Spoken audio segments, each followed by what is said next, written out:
Iran is really the wonderland that Alice probably could be surprised to visit.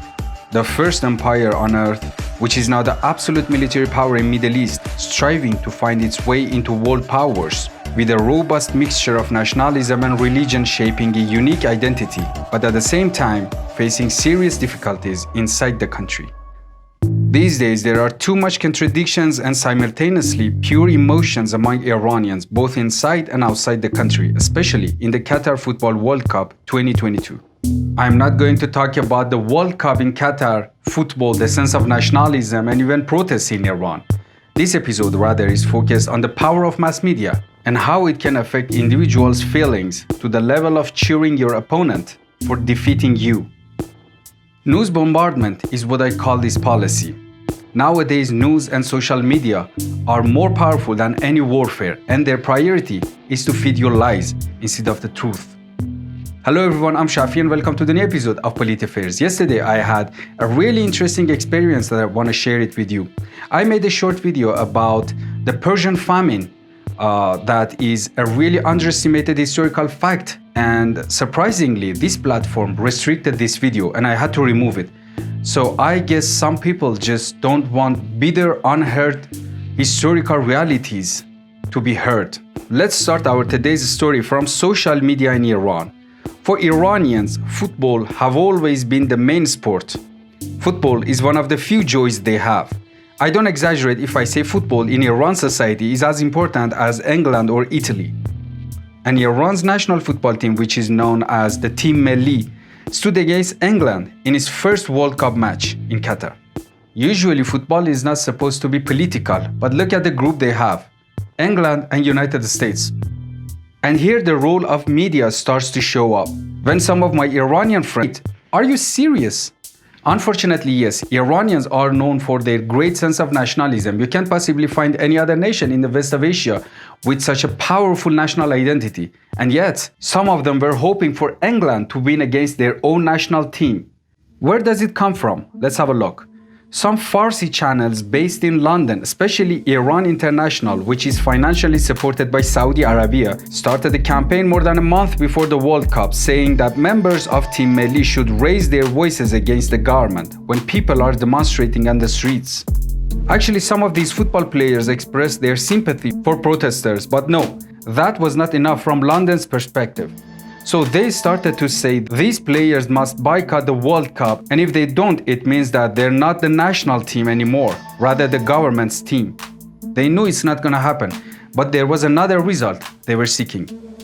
Unfortunately, a considerable number of Iranians who are tired of domestic problems, economic turmoil, and social inequalities have become praised for these London-based channels and listen to them as if they're going to save them from the darkness. I mean, can you believe that a large portion of population in a country prefer to listen to those channels that are not based even in their country? Channels who are openly talking about disintegration of their country, asking for war with Iran.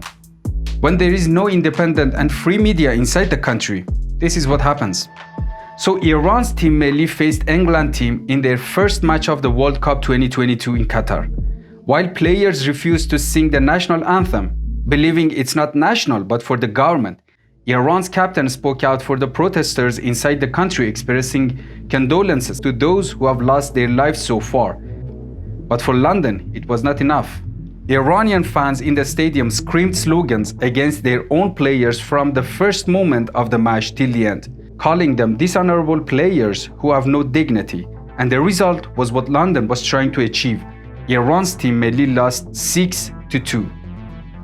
There is a media policy that could be called news bombardment. Mass media makes you lose your consciousness and become numb regarding incidents, makes you become indifferent and dizzy, not being able to calculate and find the truth among thousands of lies. And when you're confused enough, they show you a way out, a way which is not necessarily suitable and desirable for you, but you don't distinguish the reality anymore.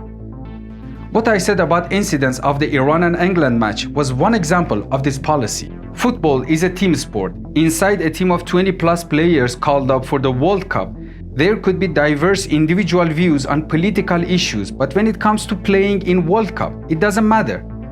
Besides all of that, a sportsman is not necessarily a political analyst.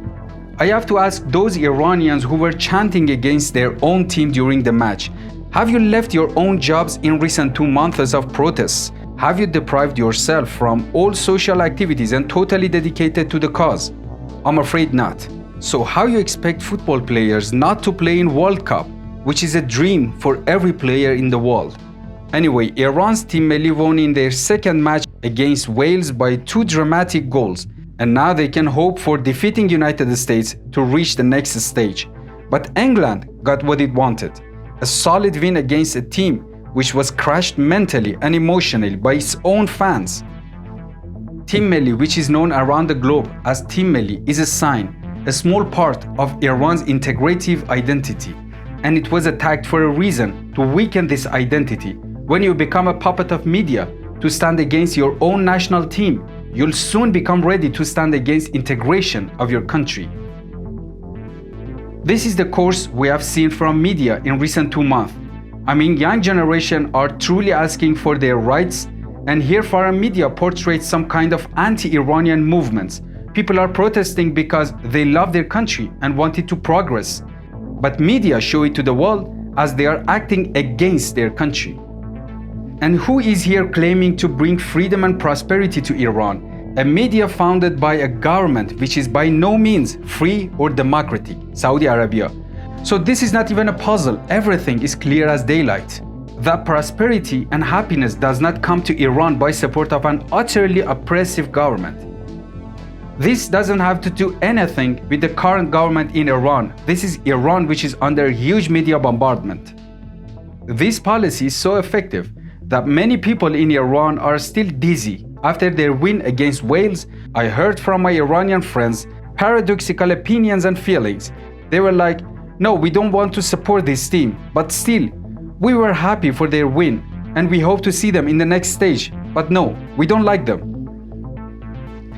The identity and love for the team Melli is so effective and powerful that people cannot still hate them. But if things go on like this, it will eventually happen, not just for a sport team, but gradually for all signs and symbols of a national identity. Thanks for watching. I would be glad to hear your opinion in the comments. Don't forget to check out other videos in my channel, also to subscribe.